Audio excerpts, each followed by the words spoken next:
Good morning, this is Group 4, and today I would like to introduce a genetic rare disorder called osteogenesis imperfecta, also known as brittle bone disease. This condition will affect the body's ability to produce strong type 1 collagen and a protein to provide strength and support to bones and connective tissues. As a result, people with osteogenesis imperfecta will have fragile bones that can fracture easily, even after minor injuries. So in this presentation, I will explain its causes, symptoms, diagnosis, and treatment options. So here's the contents.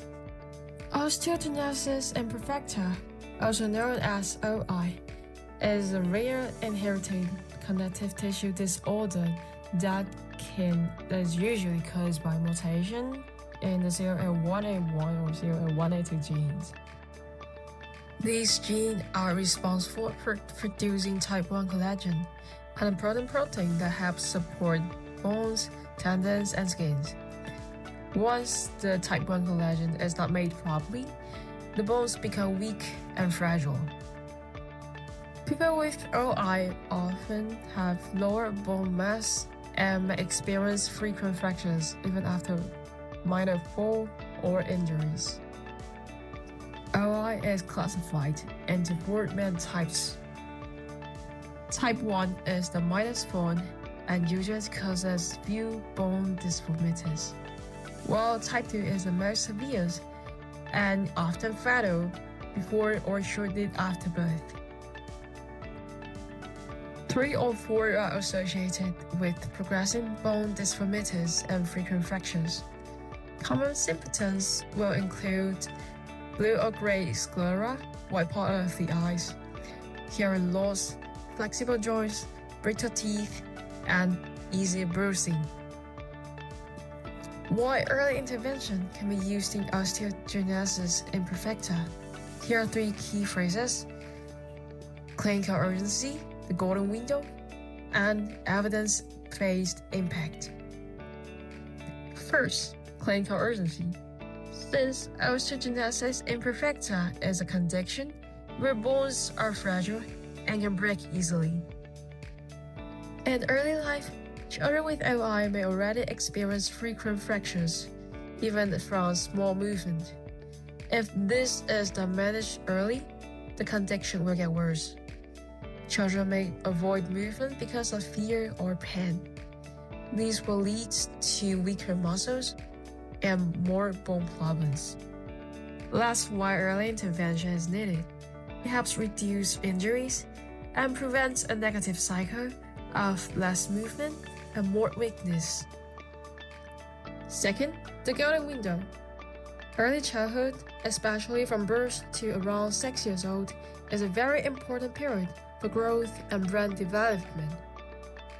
During this time, children learn about basic motor skills such as sitting, standing, and walking.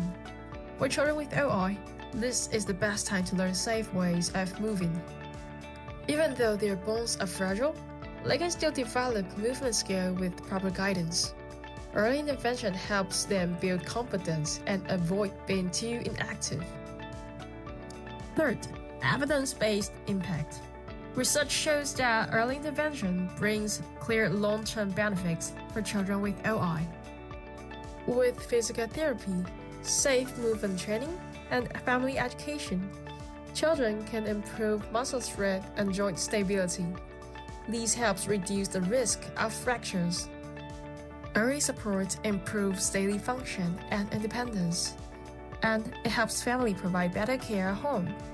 Overall, it helps lead to a better quality of life. First, safe handling is very important. Parents and caregivers need to learn how to lift and care for children with OI carefully to avoid fractures. Special cushions are also used to support body position and prevent deformities. Second, exercise therapy also helps improve strength and movement. Hydrotherapy is useful because water reduces the pressure on the bones. Gentle land exercise also helps improve muscle stress safely. Finally, mobility aids such as wheelchair and supportive chair help protect the body. Daily tools such as handrail and pencil grips also help children become more independent. First, high-risk support should be strictly avoided for children with osteogenesis imperfecta. Activities like trampolines and sledding can cause fracture easily because of bone fragility.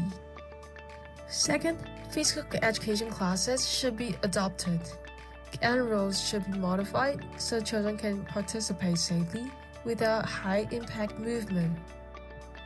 Finally, psychosocial support is very important. Safe participation in activities helps improve self-confidence and supports social development with peers. First, customized motor seating is used to stabilize the child's body. It helps maintain an upright posture and prevents spinal deformities. Second, hydrotherapy is introduced once the children can sit independently. Water exercises can help strengthen the pelvic area and lower limb muscles in a safe environment. Finally, children may use long leg braces, or called orthosis. These help support standing or guide safe weight-bearing practice. In this study, 9 children became functional ambulators, which means they can walk independently or with walking devices in daily life. In addition, 4 children achieved home ambulation, meaning they can walk independently within the home. Before using braces and rehabilitation, the bone fracture rate was about 1.5 fractures per person per year. After rehabilitation, it decreased to 0.83 fractures per person per year. It shows a clear improvement in bone safety. Improvements also seen in bone structure. Tibial bowing were improved in 9 out of 12 subjects. Femoral bowing were stabilized or improved in 8 subjects. In conclusion, rehabilitation helps improve mobility, reduce fracture, and support better bone alignment in children with OI. Safety is extremely important in children with osteogenesis imperfecta. There are 3 absolute contraindications in rehabilitation. Passive range of motion should be avoided. No distal resistance should be applied. No torsioning or twisting forces should be used. These rules help prevent fractures and protect fragile bones. Instead, therapy should focus on active assisted movement, proper trunk alignment, and progressive weight bearing. This allows children to move safely while gradually improving strength and control. Social support is also important. Families are trained in safe transfer techniques, and children are encouraged to communicate their needs to their teachers and peers. This helps improve confidence and participation in daily lives.